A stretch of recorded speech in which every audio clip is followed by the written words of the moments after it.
자, 우리 서로 바라보면서 이렇게 인사하겠습니다. 잘 오셨습니다. 보고 싶었습니다. 네. 네. 이제 여러분 어떻게 한 주 동안 평안하셨습니까? 지난주는 이제 우리 학생들 어떻습니까? 이제 첫 번째 한 주 학교 생활을 했을 텐데 적응이 잘 되는지 모르겠습니다. 우리가 이제 2025년 우리가 복음으로 살아내자 이러한 표어로 시작했는데요. 그래서 이제 지난주는 아니고 지난주겠죠? 예. 그때 야고보서 말씀으로 우리가 함께 시작했습니다. 그죠? 그래서 첫 번째 우리가 말씀의 제목 어렴풋이 기억나십니까? 예. 시험을 당하거든 어떻게 여기라고 했어요? 시험이 왔어요. 어우, 무서워. 이게 아니라고 했죠. 어떻게 하라고 했습니까? 기뻐하라고 했죠. 예. 온전히 기쁘게 여기라. 예. 이 제목을 함께 나눴었습니다. 자, 이제 오늘 두 번째 야고보서 말씀 시간입니다. 자, 여러분들에게 질문을 하나 하면서 설교를 시작하도록 하겠습니다. 자, 여러분들은 언제 또 어떨 때 자랑하고 싶어지십니까? 예, 언제 이걸 정말 자랑하고 싶어 이런 마음이 생기겠습니까? 분명히 다 이럴 것 같아요. 나에게 무엇인가 좋은 일이 생겼을 때, 학생들 같은 경우는 성적이 올랐을 때 엄마 아빠한테 자랑하고 싶어지죠. 그리고 늘 통통한 분이었는데 갑자기 살이 쫙 슬림하게 빠졌어요. 그러면 이걸 또 막 이야기하고 싶겠죠. 야, 비결이 뭐냐면 이렇게 하니까 이렇게 됐어. 막 얘기를 하고 싶어지죠. 또 어떤 분들은 원하던 직장에 딱 취업이 됐을 때 이럴 때도 정말 자랑하고 싶어집니다. 뿐만 아니라 외모가 한층 더 예뻐졌을 때도 자랑하고 싶어지고 사업이 대박 났을 때도 자랑하고 싶어집니다. 기다리던 그 아파트가 당첨되고 또 아파트에 딱 입주됐을 때 저도 늘 그런 일이 생기면 자랑했던 기억이 있는데 자랑하고 싶어지는 것이 우리의 모습이라는 것입니다. 어떻습니까? 너무 세속적인가요? 자, 좀 더 그러면 영적으로 생각한다면 우리 조이풀교회가 작년에 비해서 올해 더 부흥이 됐다라고 한다면 어떻게 할까요? 조용히 하세요. 절대 알리면 안 됩니다. 이렇게 합니까? 아니죠. 이 사람 저 사람한테 막 자랑하고 싶어지는 것이 또 우리의 모습이라는 것입니다. 자, 여러분 그렇다면 할아버지 할머니들에게의 자랑은 무엇일까요? 손자 손녀 자랑하죠. 그죠?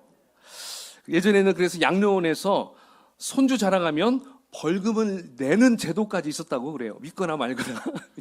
그래서 손주 자랑을 진짜 하고 싶으면 벌금 1,000원을 딱 내고 그때 자기 손자 자랑, 손녀 자랑을 했다라고 한다는 것이죠.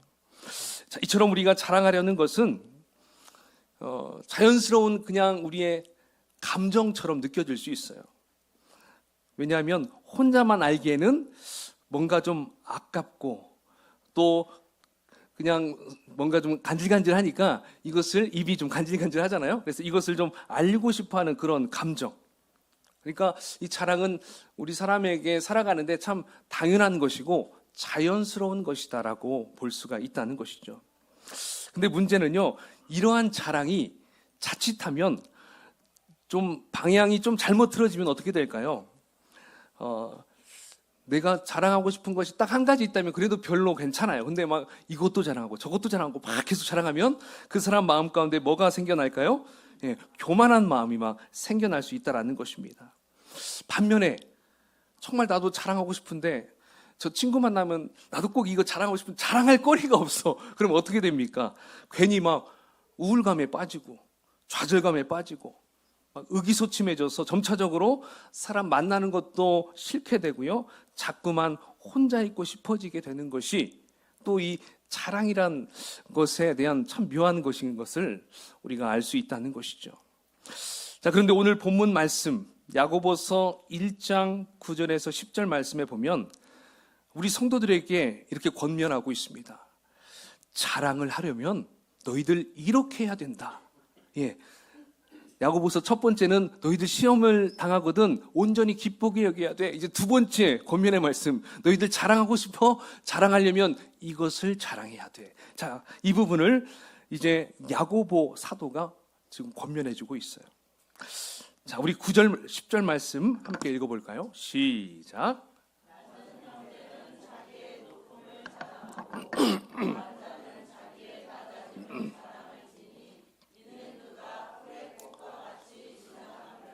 아멘. 자, 여기 낮은 형제, 이 낮은 형제는 어떤 형제를 말하는 것일까요? 실제 가난하고 미천한 사람들을 말할 수 있어요. 자, 그러니까 가난하고 미천한 사람이라고 할지라도, 또 자랑할 것이 별로 없는 사람이라고 할지라도 너희들 절대 주눅들지 말고 우울해하지 말고 열등감에 빠지지 말고 당당하게 너 자신의 높음을 자랑해라. 지금 이렇게 권면해주고 있다라는 것이죠. 자, 그렇다면 부한자는 누구를 말하는 것일까요? 부한자. 예, 실제적으로 많은 재물을 가진 사람들, 또 높은 위치에 있는 사람들을 지칭할 것입니다. 그래서 이들에게는 부자라는 것을 자랑하라, 이걸 자랑하라는 것이 아니라 낮아짐. 그러니까 여기서 볼 때 겸손하게 자신의 낮아짐을 자랑하라 라고 말씀하고 있다는 것이죠. 자, 여러분, 제가 이렇게 여러분들에게 설명했는데요. 여러분 이것이 좀 마음에 와닿습니까? 여러분 만약에 마음이 와닿았으면 설교 여기서 딱 끝내도 괜찮아요. 근데 이게 문제는 마음이 와닿지 않아요. 이해가 안 돼요. 사실 우리가 정신을 바짝 차리고 이 말씀을 묵상해 보면요, 이 말씀이 의미하는 것이 무엇인지 쉽게 이해할 수가 없다라는 것입니다. 여러분 한번 생각해 보십시오. 낮은 형제에게 자기의 높음을 자랑하라고 하는데, 여러분 낮은 형제한테 정말 이렇게 가난하고 미천한 사람 자랑할 만한 것이 뭐가 있겠습니까? 예, 낮아질 대로 낮아졌는데 자랑할 만한 게 없잖아요. 그죠? 그리고 부한자들, 자기의 낮아짐을 자랑하라고 하는데 부한자들에게 과연 이 낮아짐은 무엇을 말하는 것인가요? 부한자들이 자랑할 이 낮아짐은 과연 구체적으로 무엇을 말하는 것인가? 참 이게 우리가 풀어야 될 오늘 과제라는 것입니다. 그냥 쉽게 얘기해서 평상시에는 한 50억을 버는 분이 있다고 해보십시다. 그러다가 다음 달에는 10억밖에 못 벌었어. 여러분 이것을 자랑할 수 있는 것일까요? 예, 음식을 정말 잘하는 사람이 있는데요. 오늘 음식 망쳤어. 여러분 이 음식 망친 것을 자랑하라 라고 하는 말일까요? 도대체 부한자들이 자신의 낮아짐을 자랑하라고 하는 이 말씀의 의미가 여러분 무엇일까요? 그래서 여러분 오늘 우리가 이 두 가지를 함께 좀 천천히 살펴보면서 이 낮은 형제가 가지고 있는 이 높은 거, 그리고 부한자가 가지고 있는 이 낮아짐의 과연 이것이 무엇인지 우리가 한번 천천히 살펴보기를 원합니다. 자, 먼저 첫 번째요. 낮은 형제가 자기의 높음을 자랑하라 라고 하는 이 말씀의 의미 먼저 살펴보도록 하겠습니다. 자, 여러분 지금 낮은 형제, 이 낮은 형제는 아무것도 가진 것이 없는 형제인데요. 그가 자랑할 수 있는 것이 무엇이 있을까요? 자, 그래도 우리가 좀 집요하게 생각해 본다면 다른 사람들과 비교했을 때 그래도 조금은 나은 것을 찾았다라고 봅시다. 나한테도 이게 있었네? 그래서 그것을 감사하고 그것을 자랑하라는 의미일까요? 아니면 내가 지금 낮은 위치에 있는데 낮은 위치에 있기 때문에 내가 너무나 괴롭고 슬프고 우울하고 정말 힘들어서 자랑할 것 전혀 없는데 우연히 내가 TV를 딱 봤어요. 딱 봤더니 거기에 가난한 아프리카 난민들이 막 보여요. 예, 물이 없어서 막 정말 먹지 못할 그런 물을 퍼다가 막 이것을 먹는 그런 모습을 봤어요. 또 인도에서 열악한 환경에서 고통받으면서 살고 있는 그 어린 아이들의 모습을 TV로 보게 됐어요. 그러면서 이런 생각이 들 수 있겠죠. 그래도 나는 저 사람들보다는 먹을 게 있구나. 가진 게 있구나. 그래도 나는 행복하구나 하면서 나는 그들보다는 좋은 환경에 산다는 것을 자랑하라는 의미일까요? 여러분, 지금 오늘 야고보 사도가 낮은 형제에게 자랑하라고 하는 것이 과연 이러한 의미일까요? 아닙니다. 이 두 개 다 아니에요. 물론 우리들보다 훨씬 안 좋은 조건에 어렵게 사는 사람들을 바라보면서 그동안 내가 가져왔던 불평하고 원망했던 마음을 다 내려놓고, 나에게도 많은 것을 주셨구나, 내가 지금까지 잘못 생각했었구나 라고 생각하면서 우리가 감사하는 마음을 갖는 것은 어쩌면 아주 우리가 살아가면서 정말 귀한 삶의 태도다라고 생각할 수 있습니다. 이러한 생각 어떻습니까? 나보다 항상 높은 사람들만 바라보면서, 나는 왜 저 사람보다 못할까? 나는 왜 저 사람보다 열등할까? 이런 열등감에 사로잡혀 사는 것보다는 그래도 어떻습니까? 그러한 태도가 훨씬 더 낫다라는 것이죠. 훨씬 더 좋다라는 것이죠. 그러면서 나에 대해서 정말 그래도 나는 이 세상을 살아갈 만한 사람이구나, 이것을 느끼는 거, 물론 이것도 정말 필요한 부분이라고 생각할 수 있어요. 열등감에 시달리면서 살아가는 것보다는, 그렇죠? 자, 그렇지만 오늘 9절에서 말씀하고자 하는 것은 그런 의미가 아니라는 거예요.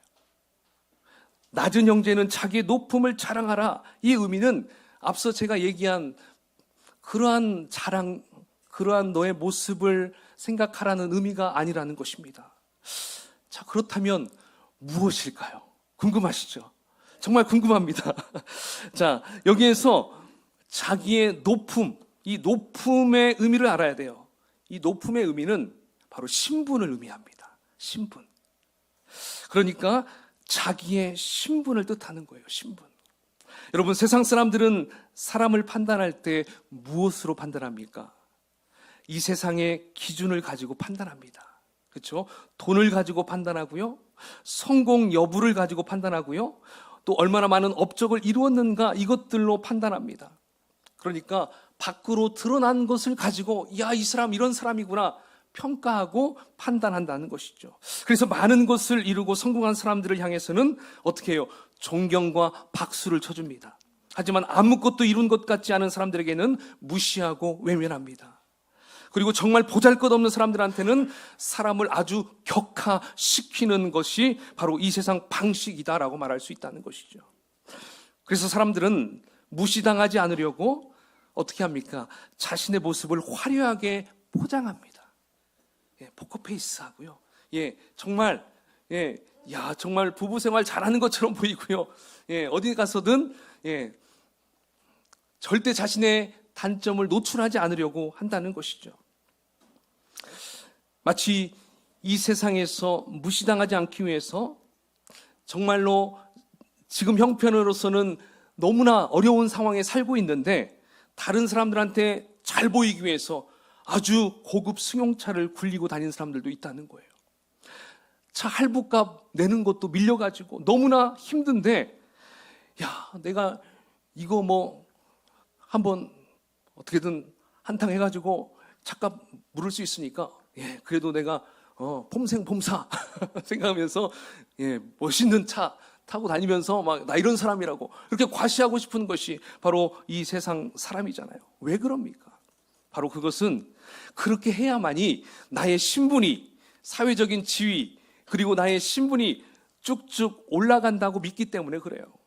실제로 이렇게 살아가는 사람 여러분 많이 보셨습니까? 전 많이 봤어요. 주변에 보면 정말 저런 사람이 저렇게 할 수 있을까 생각할 정도로 그렇게 자신의 신분을 더 높이려고 하는 사람들이 참 많이 있다는 걸 볼 수 있어요. 나이 드신 분만 그런가요? 학생들 가운데도 있어요. 어린 아이들도 다 그래요.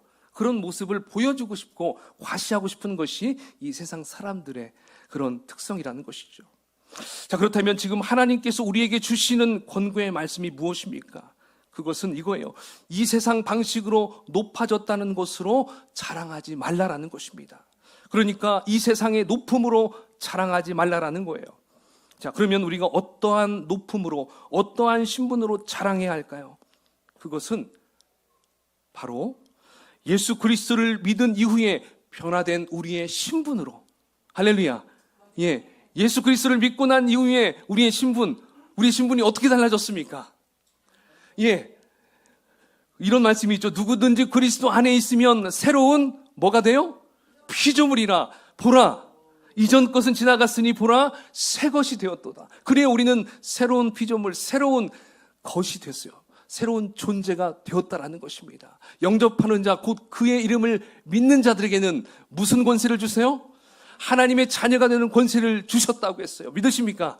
바로 이거예요. 바로 우리가 자랑할 것은 하나님의 자녀가 되었다라는 것을 지금 가리키고 있다라는 것입니다. 여러분들의 신분, 이제 하나님의 자녀가 되었다라는 것이 어떻습니까? 믿어지십니까? 자, 그렇기 때문에 우리가 하나님의 자녀가 되었다라는 그 사실로 인해서 기뻐하고 감사하고 자랑으로 여기라는 것입니다. 여러분, 그렇다면 하나님의 자녀는 어떠해야 합니까?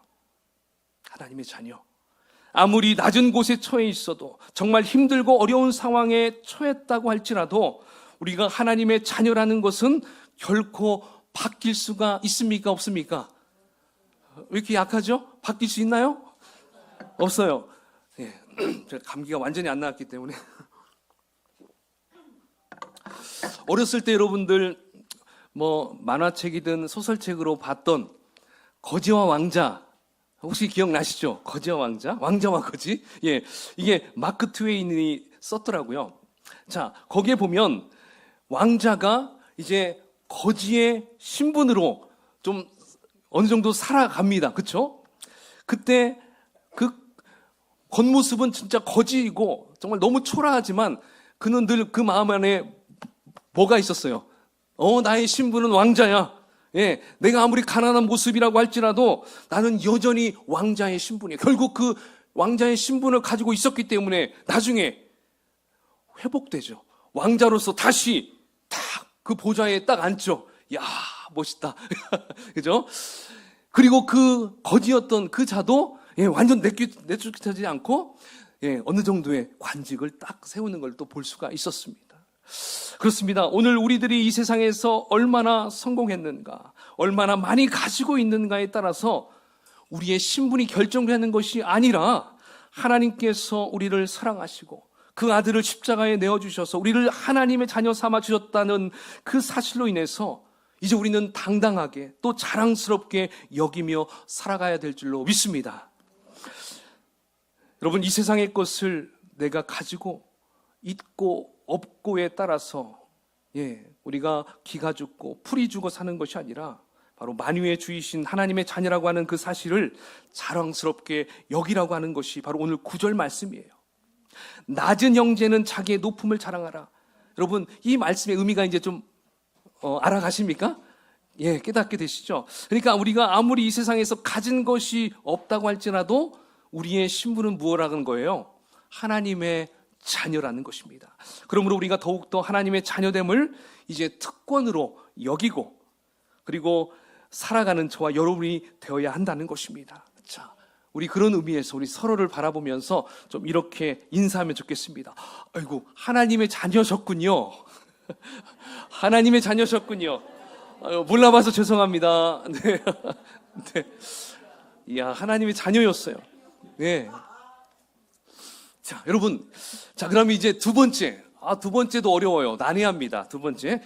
부한 자는 자기의 낮아짐을 자랑하라.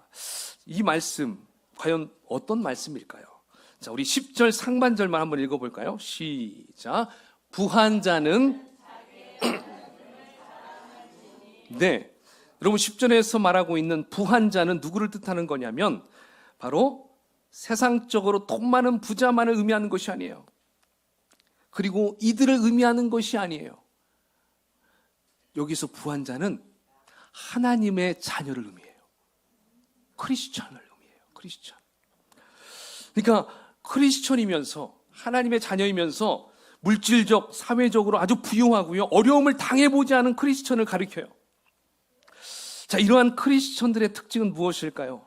자, 일반적으로 자신들의 부유함으로 인해서 어느 정도 잘 갖춰있기 때문에 좀 영적인 교만함까지 갖고 있다는 것입니다. 그 당시에도 그랬나 봐요. 그 당시에도. 그래서 마치 현재 자신이 소유하고 있는 부와 명예, 권세, 또 평안, 자, 이러한 것들이 누구로부터 왔다고 생각합니까? 나로부터. 내가 노력해서, 나 또 우리 부모님 잘 만나서 좀 이런 식으로 생각했다라는 거예요. 그리고 내가 가지고 있는 이러한 부요함, 이 명예, 이러한 것들이 아주 오랫동안, 아주 영원토록 지속될 것이라는 생각을 한다는 것입니다. 자, 여러분, 이러한 생각을 우리가 뭐라고 얘기하죠? 착각이라고 하죠. 착각. 예. 잘못된 생각이었어요. 여러분, 하나님께서는 우리 각자에게 물론 다양한 재능을 다 주셨어요. 여러분들이 한 사람 한 사람에게 다양한 재능을 주셨어요. 그래서 어떤 사람에게는 그 재능을 통해서 무엇을 이룹니까? 부와 그리고 성공을 이룹니다. 또 어떤 사람에게는 지식과 지혜를 주셔서 보통 사람들이 보지도 못하고 깨닫지 못하는 것들을 깨닫게 합니다. 그래서 더 다른 사람보다 많이 알게 해요. 또 많은 것들을 더 누릴 수 있게 해준다는 것을 볼 수 있어요. 그래서 성공하는 사람들이 있어요. 또 어떤 사람들은 좋은 건강을 주시고, 그래서 아주 육체적으로 조금 더 부족함이 없는 사람도 있어요. 또 어떤 사람들에게는 어떤 스포츠 종목에서 어떤 그러한 기능을 막 몰빵해가지고 축구를 잘하는 사람도 있고, 힘이 세서 막 턱걸이, 역기, 팔씨름 이런 것들을 더 잘하게 하는 그러한 분들도, 선수들도 있다는 것이죠. 자, 그러니까 이렇게 하나님의 자녀들 가운데에서도 이렇게 아주 다양한 차이가 있다는 것을 우리는 볼 수 있습니다. 자, 그러나 하나님의 자녀이면서 이렇게 부유한 자들이 잊지 말아야 될 사실이 있다는 것입니다. 그것은 이 땅에서 부자로 살게 되었다고 해서, 또 내가 재능을 많이 가지고 태어나고 훌륭한 집안에서 살아가게 되었다고 해서 잊지 말아야 될 것이 있다는 것입니다. 그것이 무엇일까요? 한번 따라해 볼까요? 나는 죄인이다. 이거예요. 나는 죄인이다. 나는 그냥 죽을 수밖에 없는 죄인이다. 나는 그냥 이렇게 살면 그냥 지옥으로 갈 수밖에 없는 정말 참혹한 죄인밖에 안 되는구나. 이것을 알라라는 것입니다. 자, 그러한 죄인이 살 수 있는 길은 오직 무엇밖에 없어요? 하나님의 은혜, 하나님의 은혜로만이 용서함 받을 수 있고 믿음으로 구원을 받을 수 있는 존재라는 것을 기억하라는 것입니다. 또한 현재 나의 부유함은 결코 영원할 수 없어요. 현재 가지고 있는 멋있는 재능, 지혜, 지식. 여러분, 얼마 전에 그 뉴퀴즈에 보니까 막 굉장히 그 박사님들, 카이스트 막 거기 나오시고, 그리고 막 공학 박사들이요, 막 했던 분들이 나이가 딱 들으니까 이제 손주, 손녀들 장난감 고쳐주는 그런 일로 가시더라고요. 그래요. 여러분, 아무리 젊었을 때 막 뛰어난 학식이 있는 사람도 결국에는 어때요? 다 낮아지게 돼 있어요. 다 그 기능을 못해요. 선수들도 못해요. 30살, 40살만 넘어가면 그냥 코치, 감독으로 빠져야 돼요. 필드에서 뛸 수가 없어요. 영원할 수 없어요. 우리가 아무리 명석하더라도 우리가 나이가 들으면 계속 까먹어요. 여러분, 요즘 잘 까먹는 분 계세요? 저도 까먹더라고요. 이제 나도 나이가 들어가는구나 생각이 되더라고요. 바로 이렇게 된다는 것입니다. 그러니까 영원할 수 없으며 일시적인 것이라는 것을 알아라. 지금 너희들이 갖고 있는 부요함, 너희들 재능, 너희들이 가지고 있는 모든 명예, 일시적인 것이다. 그래서 오늘 10절 하반절에 이렇게 나옵니다. 그가 풀의 꽃과 같이 지나감이라. 여러분, 바로 이것이죠. 그 사람과 그가 가지고 있는 모든 것들, 그것은 영원하지 않고 마치 풀의 꽃이 시드는 것처럼 그의 생명도, 그의 부요함도 때가 되면 시들어 버릴 것이기 때문에 무엇을 하라는 거예요? 겸손함을 잃지 마라. 겸손해라. 이걸 강조하고 있다는 것입니다. 그러므로 우리가 아무리 돈을 많이 가져도, 많은 재능을 가져도, 이 세상에서 그 어떤 것을 다 가지고 있다고 하더라도 그것이 영원한 것이 아니고 이 세상에서 썩어질 것밖에 안 되는 것이라는 걸 여러분 기억하라는 것입니다. 자, 여러분, 그렇다면 그러한 하나님의 자녀로서 부유한 자들이 자랑해야 할 것은 무엇일까요? 바로 낮아짐을 자랑해야 합니다. 낮아짐. 자, 여기에서 낮아짐은 한마디로 오늘 11절 말씀과 또 제가 생각할 때 욥의 고백에서 참 그걸 잘 정의해주고 있는 것 같아요. 우리 그 부분을 함께 연속해서 읽어봅시다. 자, 시작. 해가 돋고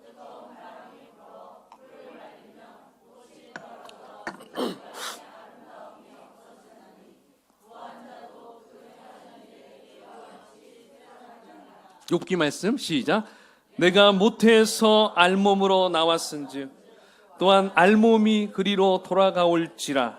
주시니도 여호와시요 거두시니도 여호와시니 여호와의 이름이 찬송을 받으실지니이다. 아멘. 그래요. 여러분, 낮아짐이라고 하는 것은 내가 그토록 붙잡고 있었던 재물과 성공과 외모와 권력과 명예와 사회적인 지위와 같은 화려하고 남들이 정말 부러워할 만한 것들이 어느 정도 시간이 지나면 모두 다 마른 껍데기가 된다는 것입니다. 마른 껍데기. 그래서 마치 뜨거운 바람에 풀과 꽃이 다 말라 없어지게 되는 것처럼 이 또한 모두 없어지게 될 것을 너희들 인식하면서 살아야 된다. 지금 이것을 가르쳐주고 있는 거예요. 어떻습니까? 여러분들도 오늘 두 번째, 부한자가 자기의 낮아짐을 자랑하는 것처럼 혹시 여러분들의 낮아짐을 자랑하면서 살아갈 수 있겠습니까? 살아갈 수 있겠습니까? 예, 살아가야죠. 오늘 저와 여러분이 이 말씀이 깨달아진다면 그 어떤 부자가 눈앞에 보여도, 그 어떠한 권력자가 내 앞에 서 있어도, 그 어떤 미남이고 미녀가 눈앞에 있어도 결코 부러워하지 않고, 예, 결코 나에게도 저게 있으면, 예, 이러한 마음, 예, 들지 않게 된다라는 것입니다. 전혀 그러한 생각도, 예, 그러한 마음도 우리가 하지 않게 된다라는 거예요. 왜냐하면 이 모든 것들은 잠시 잠깐이기 때문에 그래요. 여러분, 나이가 들면 다 평준화로 된대요. 외모부터 가지고 있는 것까지 다 평준화가 된다고 그래요. 그러므로 이제는 썩어 없어질 것 때문에 슬퍼하지 마십시오. 돈이 없다고, 성적이 안 나온다고, 집이 넓지 않다고, 우리 집은 맨날 중고차만 끌고 다녀, 그렇게 생각한다고 하더라도, 능력이 나에게 부족한다고 해도, 내가 지금 건강치 못하다고 해서 여러분, 그러한 모든 것 부러워할 것도 없고 슬퍼할 것이 아니고 좌절할 것도 아니라는 것입니다. 왜 그렇습니까? 우리는 하나님의 자녀이기 때문에 그렇습니다. 할렐루야. 하나님께서 우리를 사랑하셔서 그 아들을 십자가에 내어주시기까지 사랑하신 가장 소중한 자녀라고 하는 그 사실을 우리가 기억하고 담대하게 믿음으로 승리하는 우리가 모두가 되어야 될 줄로 믿습니다. 여러분, 우리가 하나님 앞에 서게 되는 날, 우리가 이 세상에서 가지고 있던 모든 것들은 어떻게 될까요? 예, 아무것도 없어요. 다 없어지고 말 것입니다. 그러나 딱 한 가지밖에 남을 게 없어요. 그게 과연 무엇이 남을까요? 우리의 신분입니다. 우리의 신분. 우리의 신분은 여전히 고귀하게 남아 있다는 것입니다. 그 신분만이 하나님 앞에 여러분 남게 된다는 것을 꼭 기억하시기를 바랍니다. 할렐루야. 여러분, 그 신분이 무엇일까요? 물론 하나님의 자녀로서 그 신분을 가지고 있어요. 근데 여러분, 베드로전서 1장 9절에 보면 구체적으로 우리의 신분을 가르쳐주고 있습니다. 자, 우리 한번 같이 2장 9절 읽어볼까요? 시작. 그러나 너희는 택하신 족속이요 왕같은 제사장들이요 거룩한 나라요 그의 소유가 된 백성이, 이는 너희를 어두운 데서 불러내어 그의 기이한 빛에 들어가게 하시니의 아름다운 덕을 선포하게 하려 하심이라. 할렐루야. 그렇습니다. 저와 여러분은 하나님께서 택하신 족속입니다. 아멘입니까? 왕같은 제사장입니다. 믿으십니까? 거룩한 나라이고요, 하나님의 소유된 백성인 것입니다. 할렐루야. 여러분, 이제는 우리가 이 세상에 살면서 많은 것 내가 가지고 있지 않아도 주눅 들을 필요 없습니다. 또 이 세상의 것들을 많이 가지고 있다고 해서 우리는 또한 교만할 것도 없습니다. 예, 그렇죠? 내가 가지고 있던, 또 내가 가지고 있지 않든, 우리는 중요한 것은 내가 어떠한 사람인가, 내가 누구인가, 여러분이 지금 누구인가, 이걸 늘 기억하고 살아가야 한다는 것입니다. 이걸 내가 놓쳐버리면 우울감에 빠질 수 있고요. 내가 이걸 놓쳐버리면 교만함으로 빠져버릴 수 있어요. 극과 극으로 달려갈 수 있습니다. 하지만 내가 중심을 지키고 나의 위치와 나의 신분을 기억하고 살아간다면 어떠한 상황 속에서도 우리는 기쁨을 놓칠 수 없다는 것입니다. 늘 나의 마음, 내가 어떠한 존재인지 늘 자부심을 가지고 자랑할 수 있게 된다는 것입니다. 그러므로 여러분, 이제 오늘부터 여러분 스스로가 나는 하나님의 자녀야, 나는 왕같은 제사장이야, 그래 나는 하나님의 소유된 백성이야, 나는 이제 하나님의 보좌에 앉을 그런 놀라운 예수 그리스도의 제자야, 할렐루야. 이것을 기억하고 살아간다면 우리 하나님께서는 너무나 기뻐하실 것입니다. 그래, 내가 원했던 것이 바로 그거야. 너 그걸 절대로 잊어서는 안 돼. 이것을 기억하고 살아가기를 원하시는 우리 하나님의 마음, 여러분 그것을 기억하시고요. 우리 남은 인생 그렇게 살아가는 저와 여러분이 되시기를 주의 이름으로 축원을 드리겠습니다. 아멘.